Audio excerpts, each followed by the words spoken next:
یو ځل یو ښځې سوال وکړ وی دا پرده چې خدای پاک مونږ باندې لازم کړې ده نو سړی ولې پرده نه کوي چې بنګې کوو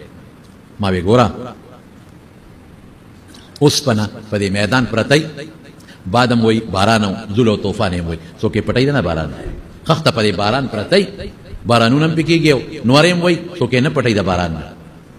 کاڼې په دې میدان پروت دی بارانونه هم پکېږي لرګي په دې میدان پروت دی باران او زول او طوفان هم کېږي لیکن هیرا سره زر اسو په میدان نه پرېږدي شل کسې تختی او هیره چې څونه قیمتي ده نو په مالوچو کې پټی هغه مالوچ بیا په ډبي کې بند کړي ډبې بیا په ګوتې کې بوسخکې کې بند کړي او بیا هغه بوسخکې په بکس کې په بکسونو کې دننه چې څونه قیمتي شي وي هغه مرې په پردو په غلافونو کې دننه خلک بندوي نو ما وی دا ښځه قیمتي شی دی دا هیره ده دا سره زر دی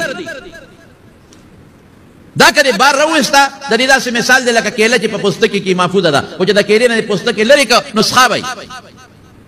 مالټه در د څونه قیمتي شی دی خو چې په پوستکي